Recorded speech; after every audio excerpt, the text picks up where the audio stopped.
Assalamualaikum dan salam sejahtera. Pembayaran STR Fasa 2 telah mula disalurkan secara berperingkat sejak 10 Mac 2026 kepada penerima yang layak. Bagi permohonan baharu dan rayuan Fasa 2 STR 2026 pula, semakan status dan pembayaran mula dibuat secara berperingkat mulai 30 Mac 2026. Kini ramai rakyat Malaysia sedang menantikan pengumuman rasmi bagi pembayaran STR Fasa 3. Setakat ini kerajaan masih belum mengumumkan tarikh rasmi, namun pembayaran dijangka diteruskan pada pertengahan tahun ini. Antara kategori yang layak menerima STR ialah, isi rumah berpendapatan RM5,000 ke bawah warga emas tiada pasangan dan golongan bujang yang memenuhi syarat kelayakan semasa.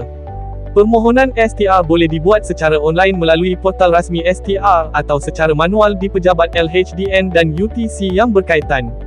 Untuk membuat semakan kelayakan pula, anda boleh login ke portal rasmi MYS menggunakan nombor MyCard dan kata laluan yang telah didaftarkan.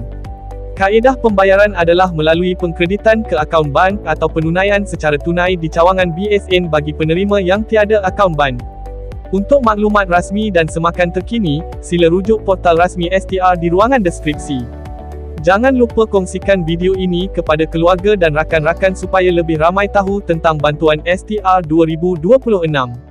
Terima kasih dan semoga bermanfaat.